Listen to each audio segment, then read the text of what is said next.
Guna membantu pendapatan Sriwijaya FC di kompetisi Liga 2 musim 2024-2025, manajemen Sriwijaya FC bersama dengan pemerintah Provinsi Sumatera Selatan membentuk tim masyarakat peduli Sriwijaya FC.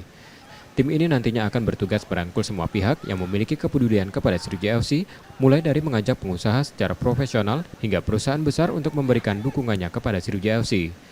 Pembentukan tim masyarakat peduli Sriwijaya FC ini sendiri merupakan bagian dari langkah manajemen untuk membantu pendanaan klub di musim kompetisi yang baru nanti. Manajemen Sriwijaya FC berharap akan lebih banyak lagi sponsor yang bergabung bersama Sriwijaya FC.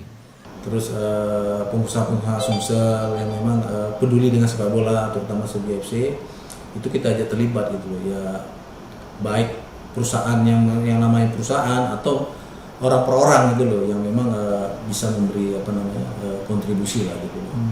Ya ini juga sebenarnya salah satu strategi untuk penggalangan dana untuk sponsorship Sriwijaya FC yang memang kita tahu kita ini memang bergerak berdasarkan hal-hal itu gitu.